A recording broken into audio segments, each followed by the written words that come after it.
beloved Boss Mike Cervera. Yan. Ito. Wait. Sabi rito, ito mga kababayan na, ito po ay mga pananaw, opinion ng ilan nating mga kababayan na nasa social media. The Iglesia ni Cristo has a long history of supporting plunderers and criminals. Mga kababayan, ayan mga kababayan hindi ho sa akin galing to kundi sa mga kababayan natin. They endorsed Duterte in 2026. Mamamatay tao. Pero bakit, mga kapatid, tahimik kayo? 'Di ba? Panahon ni Duterte, ang daming pinapatay, ang daming nakawan, parmali, flood control, ang dami. Pero bakit tahimik kayo? Nanguna dyan kasama si Marcoleta sa pag-iimbestiga kasama si Rolando Andaya, pero bakit hininto ni Marcoleta at walang pinatunguhan yung pong investigasyon nilang dalawa? Isipin yung maigi. Duterte is now detained in The Hague. They endorsed Jinggoy Estrada for senator. Ano sabi ni Marcoleta? Safe ka na, Jinggoy. Yung pala, gusto niya lang iligtas nung panahon na nandoon at siya ang chairman ng Blue Ribbon Committee, mga kababayan. Sino? Di si Marcoleta. Di ba naging Blue Ribbon Committee chairman yan ng panandalian? Ano nangyari? Eto ngayon, nakulong ang Jinggoy Estrada. Di sinungaling talaga si Marcoleta, ayan, ito na. They endorsed Jinggoy Estrada for senator. Jinggoy is now in jail. Bakit? May kasalanan nga ni. They endorsed Bong Revilla for senator. Revilla is now in jail. So gusto nyo ba talaga ipatakasin tong mga inendorso ninyo? Akala ko po galit tayo sa mga magnanakaw. Bakit ho nag-i-endorso tayo ng mga paulit-ulit na lang ho na nakukulong? Di po ba, mga kababayan? Ano pa rito? Revilla is now in jail. Today, they are staging a mass rally in EDSA. Allegedly in support of Senator Rodante Marcoleta. Grabe, mga kababayan, eto, tignan nyo. Sabi nga nito, yan, binanatan ni Ate 30. Itong gobyerno, ay, alam nyo mga kababayan, kung hindi ko maisip, baka ito talaga mga bangag, Di ba? Silang mga tunay na bangag. Eto, mga kababayan, eto na ang pagpapaawa. Ayan na mga kababayan, nagmamakaawa na ho sa inyo, sa ating mga kababayan Pilipino. Ang kasalanan niya lang daw ay ang paglingkuran kayo. Yun lang daw ang kasalanan niya. Anong paglilingkod? Ano bang klaseng paglilingkod ang ginawa ni Marcoleta? Nauna, ramdaman nyo ba? Paano natin mararamdaman kung wala ngang napapatunayan siya? Yung pag-iimbestiga sa flood control nung panahon ni Digong, asan na? Kung totoo ka, na para dyan ka talaga, yan ang gusto mo, yan ang gawin mo dahil yan ang nasa puso mo, kamo. Pero sana pinatunayan mo nung panahon pa ni Digong yan. Hindi ngayon. Kasi ngayon, minana ni Pangulong Bongbong lahat ang problema na yan. Tapos gusto nyo si Pangulong Bongbong Marcos ang litisin ninyo. Ay, mga hinampil kayo. Di ba? Minana. Bakit noon alam mo na hindi mo pa pinanagot si Duterte, Marcoleta? Bakit ngayon pinaabot mo pa ng panahon ni Pangulong Bongbong at gusto mo si Pangulong Bongbong ang managot sa kasalanan na ginawa ni Duterte nakaraan pa? Di ba? Tapos ngayon, eto na. Umabot na ho tayo sa ganito. Ay nako, mga kababayan. Kayo, hindi naman ho kayo bulag. Hindi naman ho kayo mga bungol. Hindi naman ho kayo mga inutil. Tingnan nyo. Ayan. Bakit ngayon, rally ng INC, yung mga DDS, senators, katulad ni Amy, katulad nitong si Alan Peter Cayetano, katulad nila Mike Defensor, katulad ho nung malaki ilong na maitim, na Ilocano daw, na vice mayor. O, bakit ho nandiyan dyan? O, di ba? Mga kababayan, kayo, unawaan nyo maigi. O, eto pa, isa pa. Sino? Etong si Libiste, alam nyo naman kung anong lakad nito. Ito ho ay involved din sa bilyong transaksyon na pagbebenta ng prangkisa, mga kababayan. O, di ba? Nakinita niya laway-laway lang nung panahon ni Duterte. Kasi nakinabang. O, bakit tahimik si Marcoleta? Bakit tahimik ang INC pagdating sa kanya? O, dahil ba ito'y humakot? Humakot ho ito ng kanyang constituent, dinala sa EDSA, kahit hindi naman iglesia. O, di ba? Lahat ay inaanyayahan. Ngayong araw sa EDSA, People Power Monument, hindi ito para sa iisang grupo. Para ito sa lahat ng Pilipino daw. Ay, unggoy mo.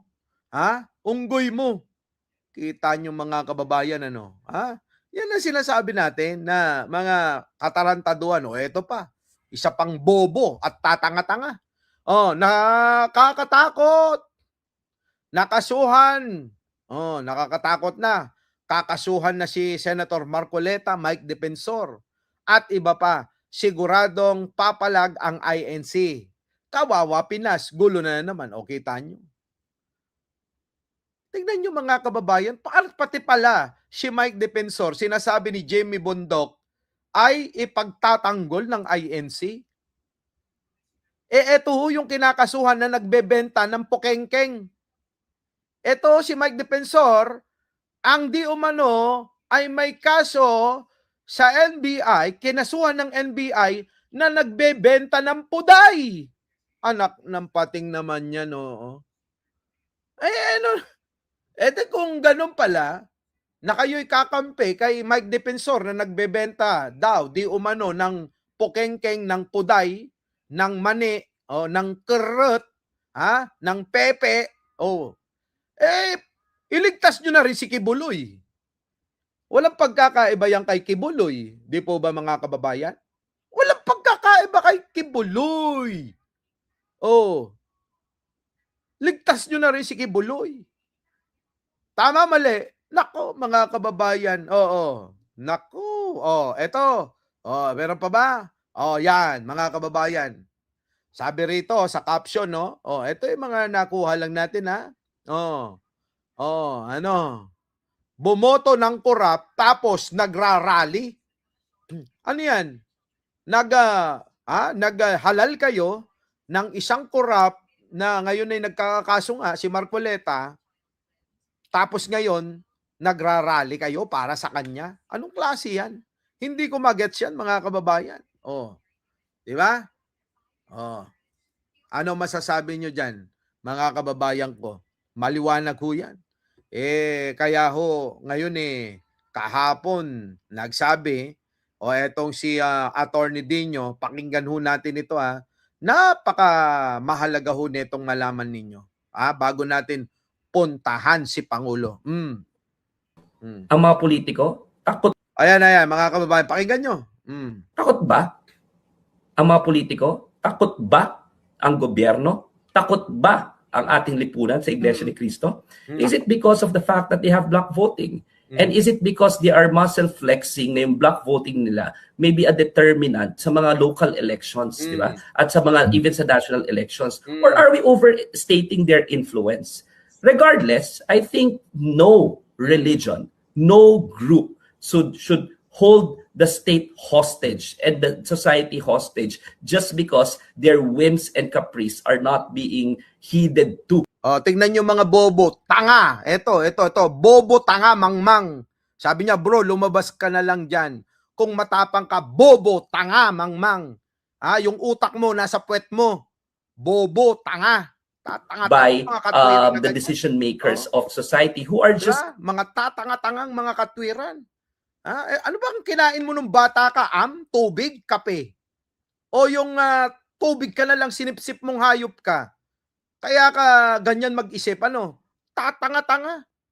Sige tuloy.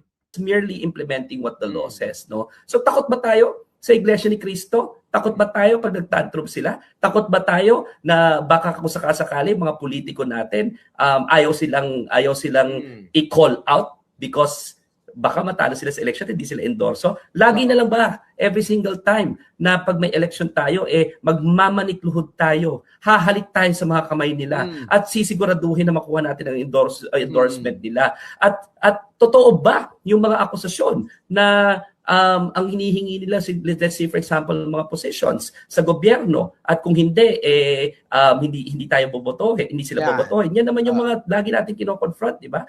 And lagi na lang na minamuscle flex ng Iglesia ni Cristo itong block voting na to, and I will dare use the term, it is being weaponized against politicians to prevent them from doing their sworn obligation and mandate pursuant to our laws and our constitutions. Hanggang kailan tayo magpapa-hostage sa ganitong klaseng organisasyon?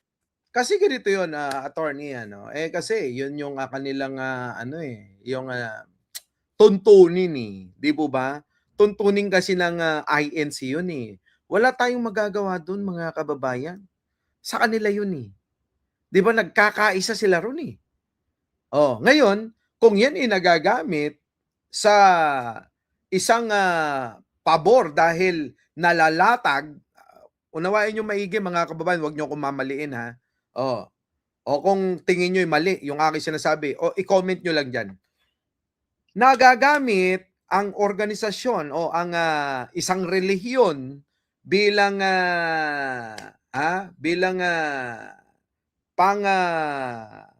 collateral para makakuha ng pabor sa gobyerno, mga kababayan, tapos humihiling tayo na dapat matigil ang korupsyon. Malabong mangyari na matigil ang korupsyon kung laging ginagawa nating collateral ang ating ganyang meron ang ating organisasyon na solid kami. Ang boto namin para sa inyo lang, kung sakali na manalo ho kayo, pwede po bang hingin yung pabor na ito? Mga kababayan, hanggat may pabor na hinihingi sa gobyerno, hindi matatapos ang korupsyon.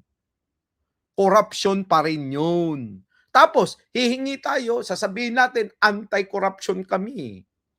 Ayaw namin ng may nangungurakot, Pero kung humihingi tayo ng pabor lagi sa gobyerno, ano tawag nyo ron? Di po ba, mga kababayan? Kaya dapat unawain muna nating maigi. Ang dami ho kasing ganon.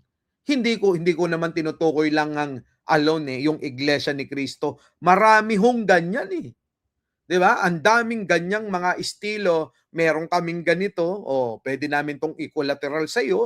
Aasahan mo ito, at kapag ka nanalo, edi baka pwede yung pabor, alam nyo na. Parang doon kay Marcoleta, di ba? Parang pabor na binigay na 75 million, at pag nanalo ka, hihingi kami ng pabor sa iyo. Ano tawag nyo doon? Di ba? Hanggat ang isang individual, isang negosyante, isang mayaman, humihingi ng pabor sa gobyerno, ay corruption pa rin ang tawag doon para sa akin. Ewan ko ho, para sa inyo. Our beloved Boss Mike